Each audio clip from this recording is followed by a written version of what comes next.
এবার আপনারা ফয়সালা দেন, আবু বকর সিদ্দিক রাদিয়াল্লাহু তাআলা নবীর কথা মানে, আবু জাহেল নবীর কথা মানে না।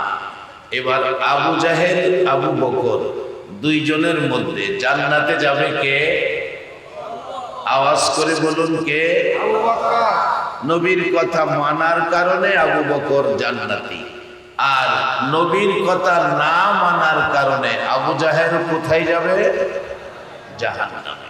এখন আপনারা কি জান্নাতি হতে চান না জাহান্নামী হতে চান? জান্নাতি।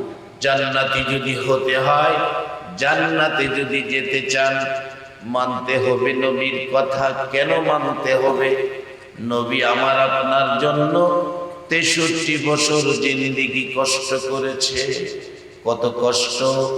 আমাদের দেশে বাবা সন্তানের জন্য কষ্ট করে, সন্তানকে কষ্ট করে লালন পালন করেছে। বাবা বুড়া হয়ে গেছে, সন্তান এবার সংসারের দায়িত্ব নিয়ে নিছে।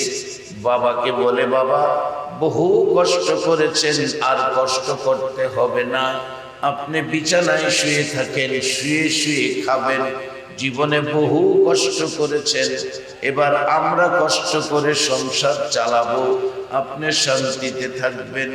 সুসন্তান যদি হয়, এইভাবে মা বাবাকে শান্তিতে রাখে। রে বাবারা, ভাইয়েরা, উম্মতের জন্য মা বাবার চাইতে আমার নবীর দরদ বলুন বেশি না কম?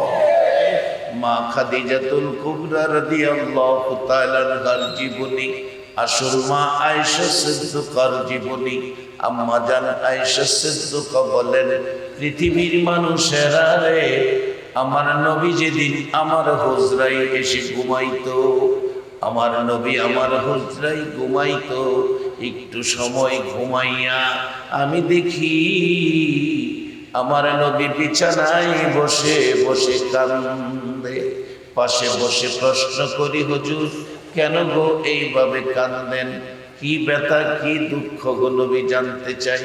আমার নবী জবাব দিলেন, রে আয়েশা, আমার অন্য কোনো দুঃখ নয়, আমি বসে বসে কান্দি আমার গুনাহগার উম্মতের দুঃখ লইয়া। মা আয়েশা ডাকে, হুজুর আমি ভাবলাম মায়ের ব্যথায় কান্দেন, বাবার ব্যথায় কান্দেন।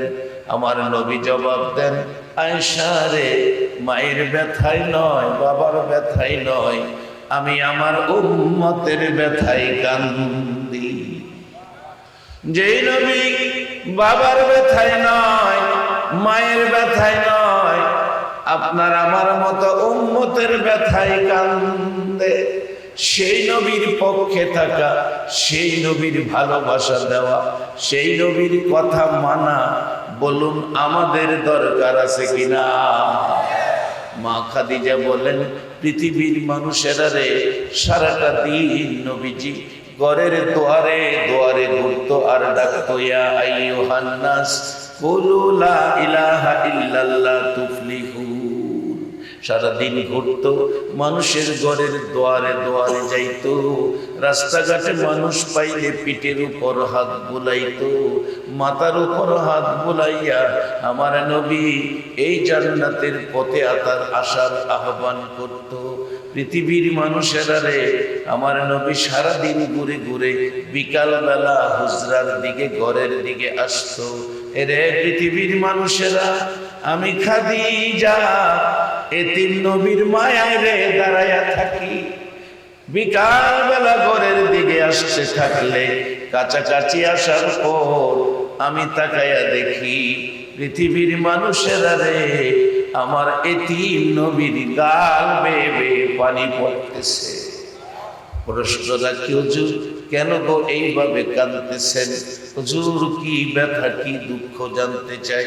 আমার নবী জবাব দেয়, খাদিজা রে, ও খাদিজা, আমার মায়ের দেশ, বাবার দেশ মক্কাবাসী আমার বন্ধুদেরকে জান্নাতি বানাইতে চাই, জাহান্নাম থেকে বাঁচাইতে চাই। খাদিজা, খাদিজা রে, তাদেরকে হিংসা বিদ্বেষ ভুলে মারামারি ছেড়ে মিলেমিশে থাকার পরামর্শ দেই। খাদিজা কেন জানি রে তারা আমারে পাগল পাগল কয়, তারা আমারে এতিম এতিম কয়। আমি তাদের মাথায় হাত বুলাইয়া পিঠের উপর হাত বুলাইয়া বলেছিলাম, এরে মক্কাবাসীরা আমার এতিম এতিম কইস না, তোরা তো জানোস আমি মুহাম্মদ জীবনে একটা দিন বাবা কইয়া ডাকলাম না। আমি মুহাম্মদ জীবনে একটা দিন বাবার চেহারা দেখলাম না। 6 বছর বয়সে মা হারাইলাম রে মক্কাবাসীরা। তোমরা যেদিন মা মা কইয়া ডাকতা, মা দৌড়াইয়া তাই না কুলে নিত, 2 গালে চুমো দিত। সেদিন আমি মুহাম্মদ চোখের পানি দিয়ে জামা ভিজাইতাম। মা ডাকার স্বাদ আমার মিঠে নাই রে খাদিজা। এইভাবে দেশবাসীকে বুঝাইয়া কালিমাটা পড়াইয়া জান্নাতি বানাইতে চাই। খাদিজা রে তারা কালিমা পড়ে না, আমারে পাগল কয়, আমারে এতিম কয়। এরে কালীনগর চুনারো ঘাটের বাবারা ভাইয়েরা, মক্কাবাসী নবী পাইয়া কালিমা পড়ে না, আর আমরা 6500 কিলোমিটার দূর নবী না দেখা কালিমাওয়ালা মুসলমান। আমাদের জন্য নবীজি বলে গেছে মাজলিসু ফিকহিন খায়রুম মিন ইবাদাতি 60 সানা। এই কোরআন সুন্নাহর মাজলিসের বসার কারণে 60 বছর ইবাদতের চেয়ে বেশি নেকি পেয়ে গেলেন। শুধু তাই নয়, আমার নবী বলেছে মান ক্বালা লা ইলাহা ইল্লাল্লাহু ফাদাখালাল জান্নাহ। যারা জবানে পড়েছে কালিমা লা ইলাহা ইল্লাল্লাহু মুহাম্মাদুর রাসূলুল্লাহ সাল্লাল্লাহু আলাইহি ওয়াসাল্লাম, তারা অবশ্যই জান্নাতি হবে। বাবারা আমি জানতে চাই আপনাদের প্রত্যেকের কাছে সেই কালিমাটা আছে কিনা? আপনারা জান্নাতি, আপনারা জান্নাতি, আপনারা জান্নাতি, সবাই বলো মারহাবা। জান্নাত একেবারে সহজ এই নবীর উম্মতের জন্য। এখন আপনারা নবী আপনাদেরকে জান্নাতি বানায়া গেছে কষ্ট কইরা। মা বাবা কষ্ট করে লালন পালন করলে যদি মা বাবার প্রতি এত শ্রদ্ধা হয়, যেই নবী এত কষ্ট করে আমরারে জান্নাতি বানায়া গেছে, এই নবীর প্রতি আমাদের শ্রদ্ধা ভালোবাসা থাকা দরকার আছে কিনা? আমরা জান্নাতি সকলে, আবারও বলুন মারহাবা। জান্নাতে যে যাইবেন বিশ্বাস হয়নি? সবার মনে বিশ্বাস হয় না। হুজুর কেমনে যাবো? জীবনে তো ভালো কাজ কম, বেজাল বেশি। টিকেটটা নবী কাইটটা দিয়া গেছে বেহেশতে, লা ইলাহা ইল্লাল্লাহু মুহাম্মাদুর রাসূলুল্লাহ। এই কালিমা যাদের আছে তারা বেহেশতি। যার বাস্তব হযরত হাসান বসরি রাহমাতুল্লাহ আলাইহির জীবনী, হাসান বসরি রাহমাতুল্লাহ আলাইহির জীবনী। ওনার পার্শ্ববর্তী বাড়ি এক ভদ্রলোক আগুনের পূজা করে, যার নাম কিতাব লেখে শামাউন। বুড়া হয়ে গেছে, বিছনায় বইরা গেছে, ওহনো আগুন ছাড়ে না। মনে করেন না শীতের মধ্যে আগুন লয়ে বইরেছে, এরকম না, পূজা করে আগুন। হাসান বসরি রহমাতুল্লাহ আলাইহি বললেন, বাবারে ও বাবা, বুড়া মানুষ শামাউন, জীবনটা বড় আগুনের পূজা করলা, তোমার কপালটা খারাপ। তোমার একটা ভালো পথ দেখাই, কি? তুমি কালিমা পড়ে আখিরি নবীর উম্মত হও, মুসলমান হও, তাহলে কবরে গেলে তুমি জান্নাতের শান্তি পাইবে। শামাউন ডাকতেছে, হাসান বসরি এই পরামর্শ আমার আগে দিলি না, জীবনটা শেষ করলাম আগুনের পূজা কইরা, অহন তো বিছনায় পড়ে গেছি, এখন করলে কি হবে? হাসান বসরি রহমাতুল্লাহ আলাইহি ডাকেন, রে শামাউন এখনো সময় আছে রে, কালিমাটা পড়, কালিমাটা লইয়া কবরে যাও। আমি হাসান বসরি কথা দিলাম তুমি জান্নাতি হয়ে যাইবা। সামাউন ডাকতেছে, হাসান বসরি রে, এই পরামর্শ আগে পাইলে কালিমাটা পরে জীবনে কিছু ভালো কাজ করতাম। অবশেষে ডাকতেছে, ও হাসান বসরি, আমাকে কালিমাটা পড়াইয়া মুসলমান বানাইয়া দাও। কালিমা পড়াইয়া দিলে ডাকতেছে হাসান বসরি দিকে লক্ষ্য করে, হাসান বসরি রে, আরেকটা কথা শুনো, আমি তো কালিমা পড়ে মুসলমান হয়েছি, আখিরি নবীর উম্মত হয়েছি। হাসান বসরি রে, আমার একটা অনুরোধ তুমি শুনো। মন কয় আমি বাঁচবো না, বৃদ্ধ হয়ে গেছি, আমি যদি মরে যাই রে হাসান বসরি, তুমি আমারে নিজ হাতে গোসলটা করাইও, তুমি নিজের হাতে আমারে কাফন পরাইও, আমার জানাজা তুমি নিজে পইরা নিজের হাতে আমারে কবর নামাইও। হাসান বসরি, কবর দেওয়ার সময় তুমি একটা লিখিত কাগজ আমারে দিয়া দিও, আমার আর কিছুই নাই, আমি আখিরি নবীর উম্মত হইয়া কালিমাটা লইয়া কবরে গেলাম। হাসান বসরি রাহমাতুল্লাহ আলাইহি সেই কথা মতো একটা কাগজ লিখিত দিয়ে দিলেন। নবীর উম্মত হইয়া জান্নাতের আশায় কালিমা পরে কবরও গেলেন। সামাউন মৃত্যু হলে গোসল দিয়ে কথা মতো সব কাজ করে কাফনের ভিতরে কাগজটা দিয়ে কবর নামাইয়া কবরের কাজ সম্পূর্ণ করে সবাই চলে গেলেন। হাসান বসরি বলেন, আমিও চলে গেলাম।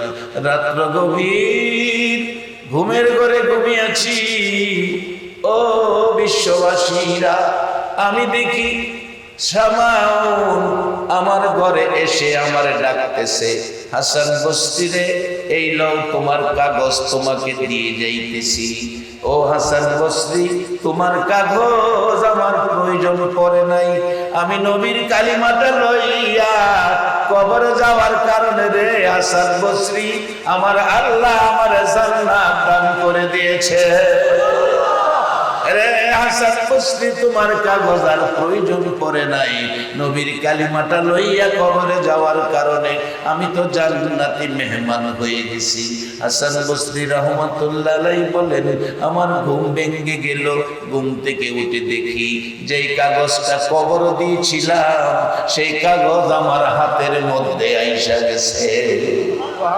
আরে নবীজির গোলামের, নবীজির আশিকের কোনো চিন্তা নাই, চলো নবীজির জান্নাতে মদিনাতে যাই, চলো নবীজির জান্নাতে মদিনাতে।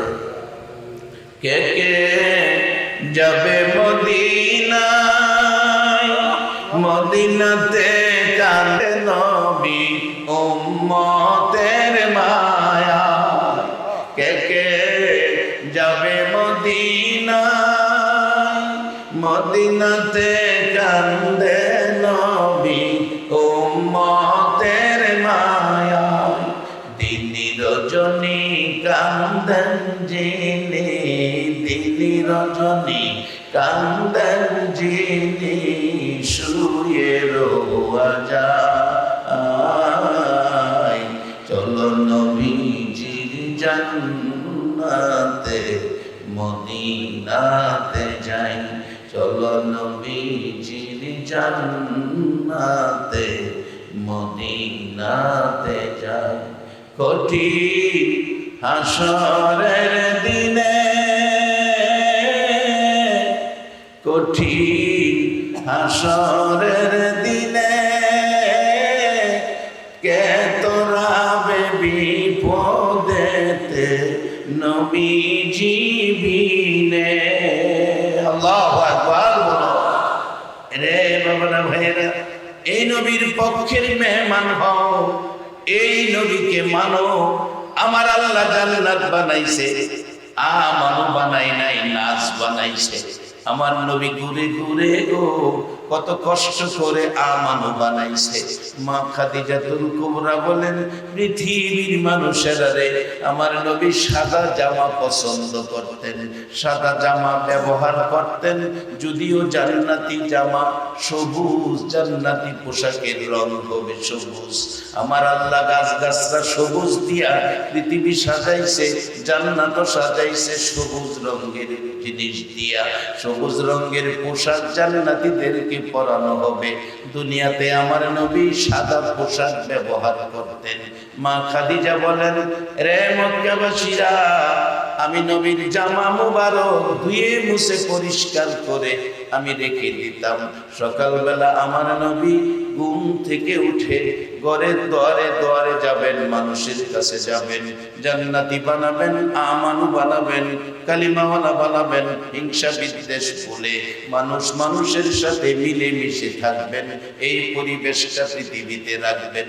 আমার নবী 63 বছর জিন্দিগির কষ্ট আজকে তার প্রতিদান কালীনগরে দেখা যায়। এইভাবে পরিবেশ পৃথিবীর জমিনে কোন নবী রাসূল দিতে পারে নাই। আমার মায়ার নবী পরিবেশ করে দিয়ে গেছে।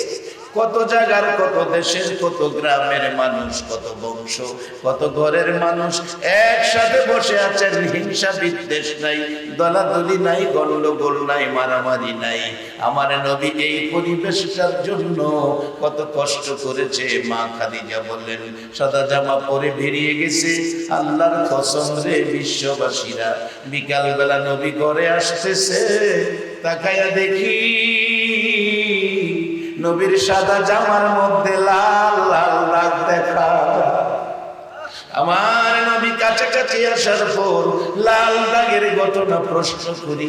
মা খাদিজা বলেন, হুজুর সাদা জামা ধুয়ে মুছে পরিষ্কার করে দিয়েছিলাম, এই লাল দাগগুলো কিসের গো নবী?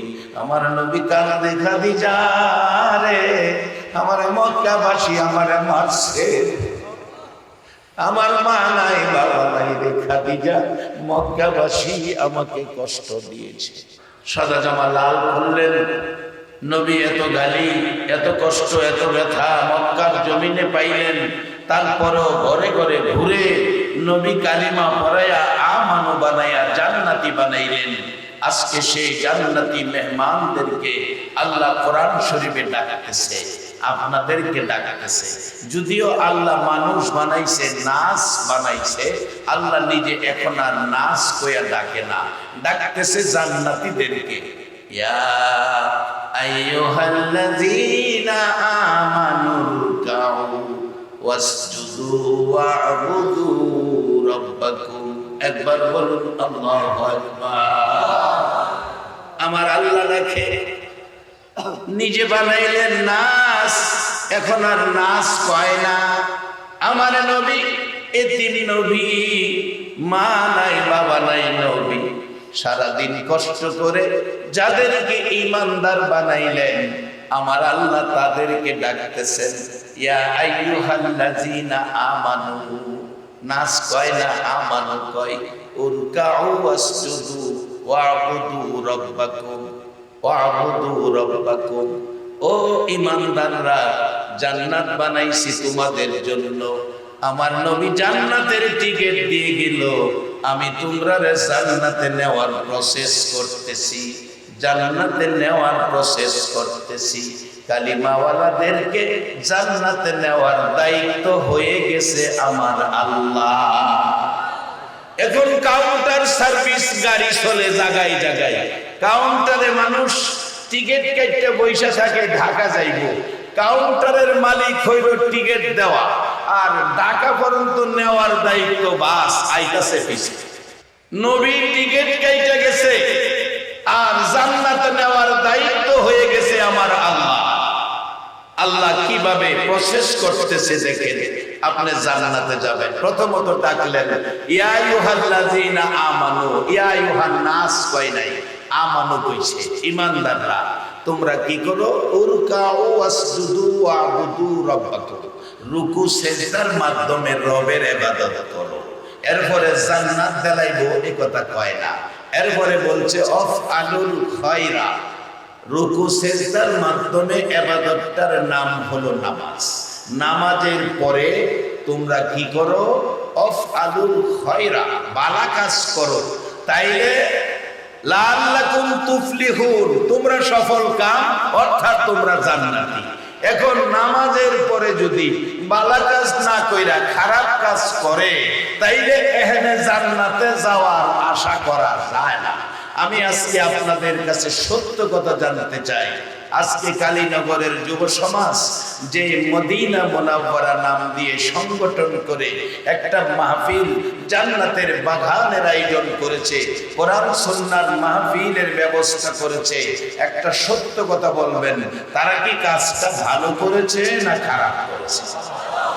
ও যুব সংঘের সদস্যরা, এই লোকগুলো সাক্ষী দিল তোমরা ভালো কাজ করেছো, এই লোকের সাক্ষীর উপর তোমরা জান্নাতি হয়ে যাবে। বলবেন হুজুর আমরা, আরে আপনারা তো আগেই পেয়ে গেলেন। নবী হাদিস শরীফে বলেছে মাজলিসু ফিকহিন খায়রুম মিন ইবাদাতি 60 সানা। এই এক মাজলিসে কোরআন সুন্নাহর পক্ষে বসার কারণে 60 বছর ইবাদতের চেয়ে বেশি নেকি আপনাদেরকে দান করেছে। শুধু তাই নয়, এই কালিমা যারা পড়েছেন রাসূল তাদেরকে জান্নাতি ঘোষণা করে দিয়েছেন। সবাই বলুন মারহাবা। এবার জান্নাতে যাবেন, সিস্টেম করতেছেন আল্লাহ, প্রসেস করতেছেন আল্লাহ। ও ঈমানদাররা, তোমরা রুকু সিজদার মাধ্যমে রবের ইবাদত করো, এরপরে ভালো কাজ করো। এক বেচারা আপনাদের এদিকে আছে কিনা জানি না, আমাদের এলাকার কথা বলছি, এক বেচারা নামাজও পড়ে আবার কিছু বেজাল। এরকম হাতে একটা লাঠি, মাগরিবের নামাজ পড়ে বন্ধে গেছে, আরেক বেচারা খেতে পানি নিছে, 5 লিটার তেল খরচ করে একখানি ক্ষেতের পানি লইছে। এই নামাজি মাগরিবের নামাজ পড়া লাঠি লইয়া আইলের নিচে দা খালি একটা গুতা দিয়া আয়া এশারের নামাজও খাইছে। বাজান নবী কষ্ট করে আপনারা জান্নাতি বানাইছে, এবার আপনারা ফায়সালা দেন। আল্লাহ প্রসেস করছে রুকু সিজদার মাধ্যমে রবের ইবাদতের পরে ভালো কাজ করো। এবারে মাগরিব পয়রা আরেক বেটার ক্ষেতের পানি চাইরা এশারের নামাজ হয়ে দাঁড়াইছে, ফায়সালা আপনারাই দেন। এইরকম নামাজ পয়রা কি জান্নাতে যাওয়া সম্ভব? দইরা লাইছে বাজান গুনে, সিহুন গুনে দইরা লাইছে। এই গুনে যারে ধরছে এই খাটও বেশি দিন ঘুমান যাইতো না, এই খাট ভাঙে পড়বে। শুধু তাই নয় বাজান, কত কত জায়গা গিয়া দেখি মানুষের কাছ থেকে সমালোচনা আসে। হুজুর আমাদের মহল্লার হাজী সাহেব 11 বার হজ করছে, হাজী সাহেব না কইলে মনটা বেজার, হাজী সাহেব কইয়া ডাক না দিলে বেডার মনটা বেজার। বাড়িতে গিয়া খবর নিয়া দেখি গো হুজুর, শুধু ভাই বইনাতের হক মাইরা খায়া লাইছে। 11 বার হজ করে শুধু ভাই বইনাতের হক মাইরা খাইছে। বলুন এইরকম ব্যক্তিরা জান্নাতে যাওয়া সম্ভব কিনা? বাজান আসেন, জান্নাত বড় সহজ, জান্নাত বড় কঠিন। আল্লাহ জান্নাত পুরস্কার দেওয়ার জন্য আখিরি নবীর উম্মতকে কোরআন শরীফ ঘোষণা করে রাখছে, ও আম্মা মান খাফা মাকামা রাব্বিহি ওয়া নাহান নাফসা আনিল হাওয়া ফা ইন্নাল জান্নাতা হিয়াল মাওয়া। এক কিসিমের লোককে আল্লাহ জান্নাতুল মাওয়া নামের জান্নাতটা পুরস্কার দিবেন, যেটা অন্য কোন নবী রাসূলের উম্মতের জন্য এরকম ঘোষণা আসমানি কিতাবের মধ্যে নাই, শুধু আপনাদের জন্য। এই পুরস্কারগুলো আপনারা কিভাবে নিতে পারেন আমি সেদিকে যাচ্ছি। এবার আসুন, বলতেছিলাম আমার নবী কষ্ট করে আমরারে জান্নাতি বানাইছে, আল্লাহ ওই নবীর উম্মতকে জান্নাতে দেওয়ার প্রসেস করতেছে। আমানু রুকু সিজদার মাধ্যমে ইবাদত করো। রুকু সিজদার ইবাদতের নামটা কি? কোন ইবাদতে রুকু সিজদা আছে? নামাজে। সবাই বলেন। আরে বাবা, ফরো আর না ফরো স্বীকারটা করো না। এই ইবাদতের নামটা কি? নামাজ। আওয়াজে বোঝা যায় পড়ার নিয়ত নাই। আচ্ছা পড়েন আর না পড়েন, স্বীকার করতেই হবে। রুকু সিজদার ইবাদতের নামটা কি? এবার নামাজ পড়লেই বেহেশত যাইবেন এটাও গ্যারান্টি নাই, যদি নামাজও বেজাল থাকে। আরেক বেটার ক্ষেতের 5 লিটার তেলের পানি সারা রাইতে এক লাডির গোতার সেদ্রু দিয়া সব লাইন মাই ফুটছে, সকালে জমিও লাগিয়া দেখে খেত শুকনা। আরে কি আশ্চর্য, 5 লিটার তেলের পানি লইলাম, পানি কই যাইয়া দেখে একটা সেদ্রু আস্তে আস্তে নামতেছে। সর্বনাশ, এটা কেটা করলো, এই কাম কেটা করলো? এই যে একজন নামাজি হইয়া আরেক বেটার ক্ষেতের পানি নামাইছেন, এই নামাজ পড়ে বেহেশতে যাওয়া সম্ভব নয়, বরঞ্চ আরো বিপদ আইব। কোরআন বলছে আমিলাতুন নাসিবাতুন তাসলা নারান হামিয়া। বহু নামাজি, বহু রোজাদার, বহু আমলদার, আমলকারী আমল করেও জাহান্নামে যেতে হবে। বাবা হাজী সাহেব হইয়া, হাজী সাহেব হইয়া, হাজী সাহেব হইয়া ছোট ভাই বোনাতের হক মাইরা খাইছো। তুমি যেন আমল করছো না, বাঙ্গা জগ ফানি বরছো। শুধু তাই নয় বাজান, একটা ঘটনা আমার এলাকার ঘটনা। আমার নবী বলেছে, মা বাবা কত দামি সম্পদ। মা বাবাকে যদি মশা কামড় দেওয়ার ব্যথা দুঃখ কেউ দাও, তাহলে তোমার মতো উম্মতের সুপারিশ নবী করবে না। নবীর সুপারিশ ব্যতীত 100 কোটি বছর আমল করেও জান্নাতে যাওয়া যাবে না। আমার নবী বলেন, পৃথিবীর মানুষেরা রে, মা বাবার কষ্ট দিও না। নামাজিরা রে, নামাজ পড়ো, মা বাবার সাথে ব্যবহার ভালো করো। বাজান কষ্টের সহিত বলছি, 1 বছর আগের ঘটনা। ছেলের বউ মিলে বাউন্ডারি করা বাড়ি, 2 জনে মিলে কোন কথাই জানি রাগ হইয়া গর্ভধারিণী মারে কাইটা 3 টুকরা করছে। 3 টুকরা করছে। একটা টুকরা বড়টা গোসলখানা বাথরুমের ভিতরে রাখছে, তালা মাইরা বন্ধ করে রাখছে।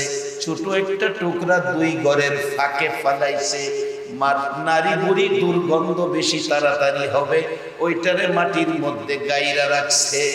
ছোট ছেলেটা ডাকাত থেকে আসছে, বিকাল টাইম বাড়িতে আইসা কয়, মা কই? মা তোমার দেখো তোমার বোনের বাড়িতে গেছে। মা কই? মারে তালাশ করতেছে। মা কই? মা তো ঘরে দেখি না। মা কই? তোমার বোনের বাড়িতে গেছে। ঠিক আছে, আমি গোসল করে খানা খাইয়া মারে নিয়ে আসি।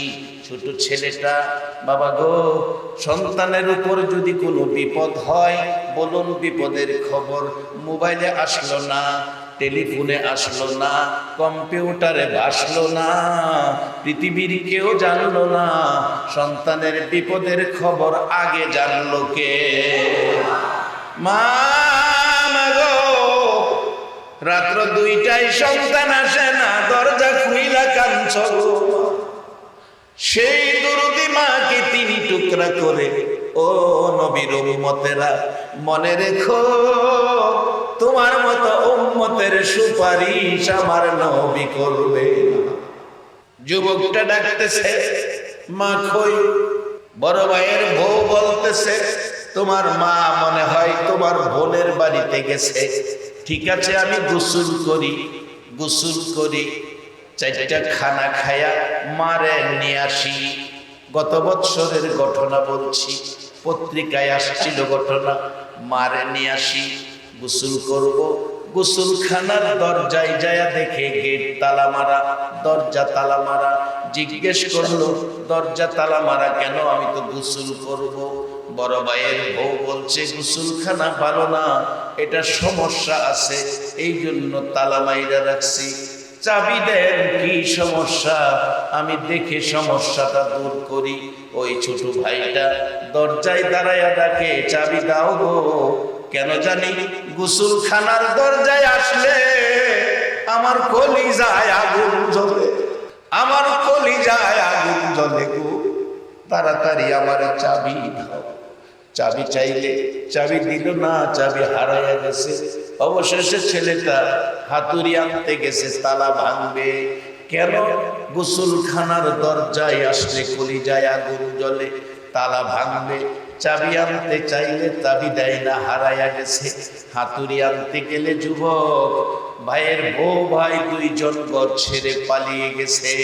এদিকে যুবকটা হাতুড়ি আইনা তালা ভাঙছে, তালা ভাঙিয়া ভিতরে তাকাইয়া দেখে গো দরদি মার বড় অংশ 3 ভাগের 1 ভাগ এই বাথরুমের ভিতরে পড়ে আছে। একটা চিৎকার মারছে, তোরা দেখা যাবে আমার গর্ভধারিণী মার অবস্থা। আশপড়শিরা আসলেন, আত্মীয় স্বজনরা টেলিফোন করে আনলেন। সবাই এসে এই অবস্থা দেখে 3 টুকরা 3 খান থেকে উদ্ধার করেছে। পুলিশ আইসা নিয়ে গেছে লাশ প্যাকেট করে। অবশেষে ওই ছেলেটাকে ধরার জন্য পুলিশ ঘুরতেছে। ছেলেটা ধরা পড়ে গেছে, ছেলের বউটা ধরা পড়ে নাই। রিমান্ডে মার দেওয়ার প্রসেসিং শুরু হলো, মায়ের দিতে প্রস্তুত নিল। এমন সময় 2-3 দিন পর মেয়েটা ওই বউটা ইচ্ছা করে ধরা দিল। 2 জনকে ধরে পুলিশ রশি লাগাইছে।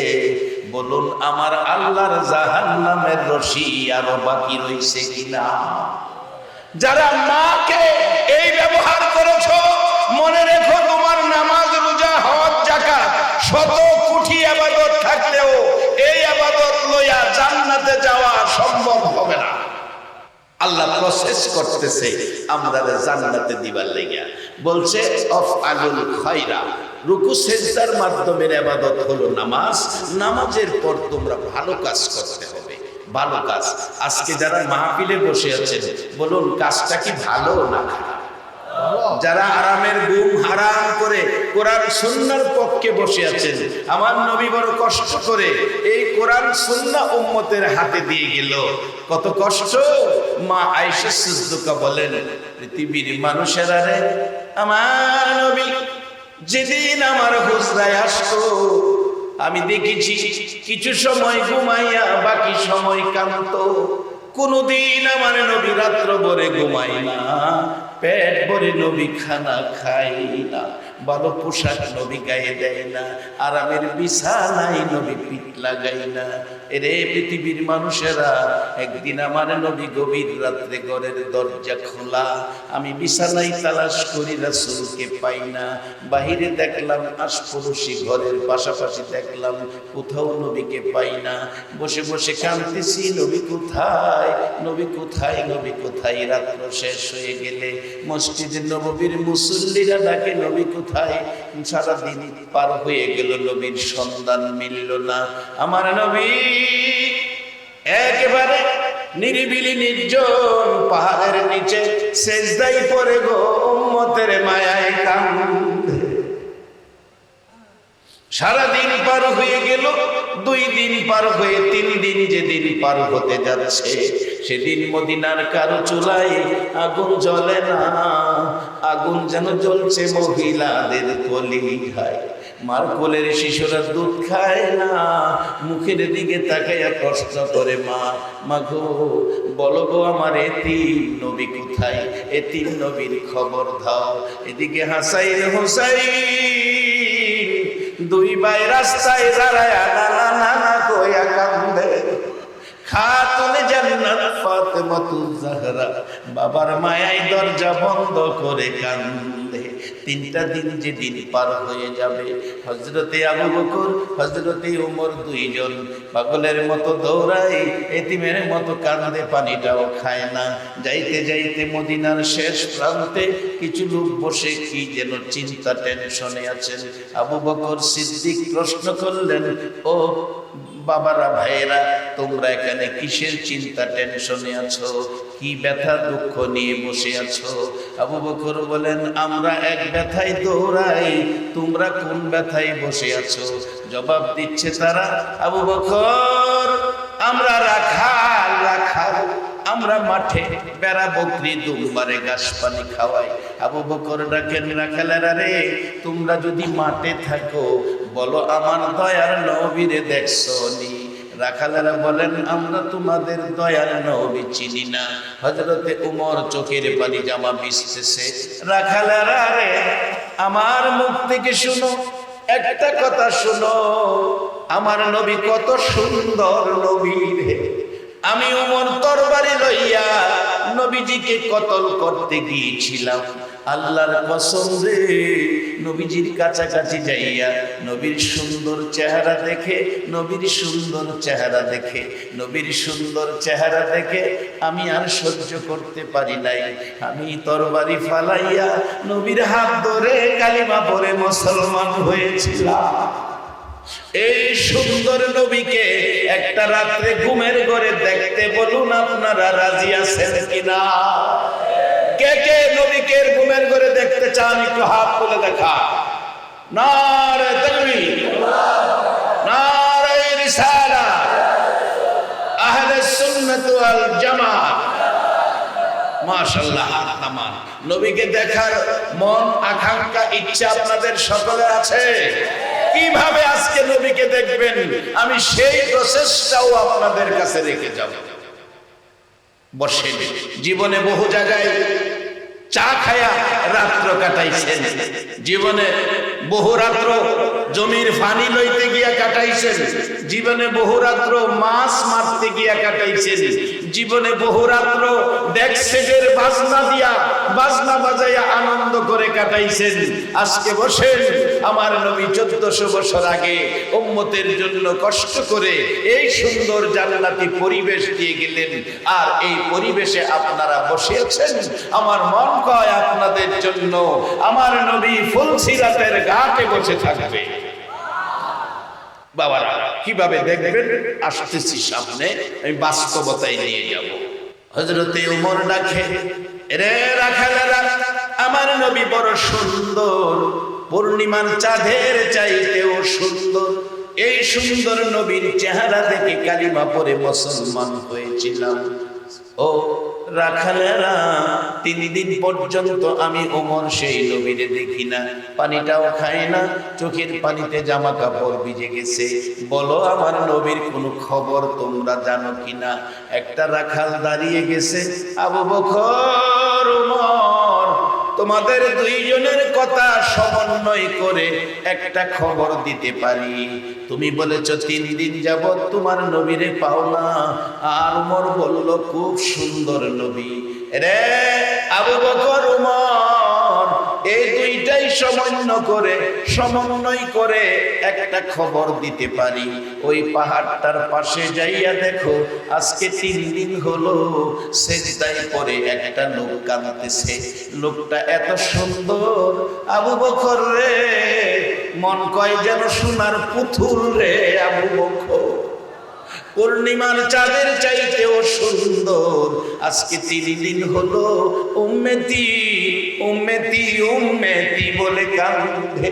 যেই নবী আপনার আমার মতো উম্মতের মায়ায় 3 দিন পার হয়ে যায়, সেজদায় পড়ে কাঁদে, এই নবী দেখার আশায় একটু সময় বসা, বলুন আমাদের দরকার আছে কিনা?